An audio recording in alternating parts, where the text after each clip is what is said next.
आपण पाहतोय की सध्या जे ओबीसी जे आहे त्यांचं जे आत्महत्याचं जे आहे ते दुसरं प्रकरण घडलं आहे। सध्या बीड जिल्ह्यातील पिंपळनेर येथील जे आहे ते देवडकर म्हणून जे आहेत त्यांची मुलगी पोलीस भरती करते, तिने आत्महत्या केली आहे। सध्या यावरती आपल्याबरोबर लक्ष्मण हाके सर आहेत। सर, काय सांगाल, आज ही दुसरी आत्महत्या, त्यावर काय प्रतिक्रिया असणार आहे? ही दुसरी आत्महत्या नाही, ही तिसरी आत्महत्या आहे। पहिली आत्महत्या लातूर जिल्ह्यातल्या वंगदरी गावातल्या भरत कराड, दुसरी आत्महत्या महादेव कोळी समाजातल्या तरुणाची आणि तिसरी आत्महत्या ही कुंभार समाजातल्या देवडकर नावाच्या व्यक्तीची आत्महत्या झाली।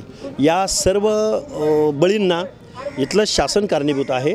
कारण तुम्ही राज्यकर्ती जमात असलेल्या माणसांना जर तुम्ही सर्टिफिकेट इश्यू करण्यासाठी GR काढताय, त्याचबरोबर समित्या नेमताय, त्याचबरोबर शासनाला टेबल लावून तुम्ही त्यांना सर्टिफिकेट कसं मिळेल यासाठी काम करताय आणि बाकीची लोक आता ती कुंभार समाजाचा जी आत्महत्या आहे, मुलगी मिलिटरीमध्ये पोलीसमध्ये भरती व्हावी म्हणून तो माणूस रात्रंदिवस काबाड कष्ट करतोय, पण त्याला सर्टिफिकेट मिळत नाही अथवा त्या नैराश्यमधनं त्या माणसानं जी आत्महत्या केली, याला जबाबदार महाराष्ट्र शासन आहे। महाराष्ट्र शासनानं अजून जागं व्हावं आणि या ज्या आत्महत्या घडत आहेत, हे जे बळी जात आहेत, ह्याला जबाबदार महाराष्ट्र शासन आहे। संभाजीनगरमध्ये जे आता तुमच्या विरोधात आंदोलन सुरू आहे, त्यावेळी त्या आंदोलनामध्ये त्या आंदोलकांचं असं म्हणणं आहे की जर दम असेल तर लक्ष्मण हाकेंनी संभाजीनगरमध्ये येऊन दाखवा, असं देखील त्यांनी आवाहन केलं आहे। अरे, मी मराठवाड्यात उद्याच चाललोय, परवाच जातोय।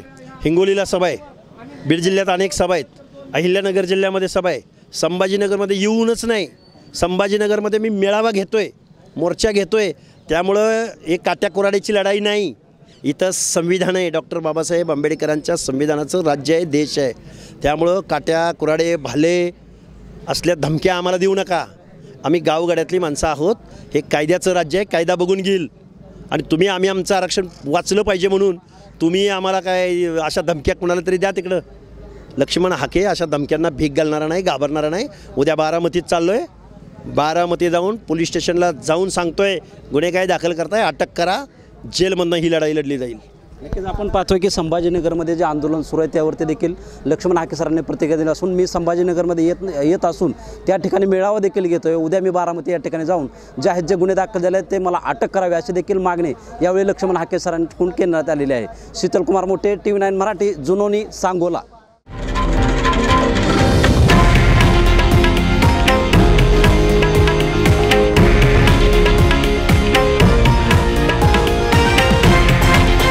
हे आहे देशातील नंबर 1 न्यूज नेटवर्क आणि आपण पाहत आहात TV9 मराठी, एकमेव।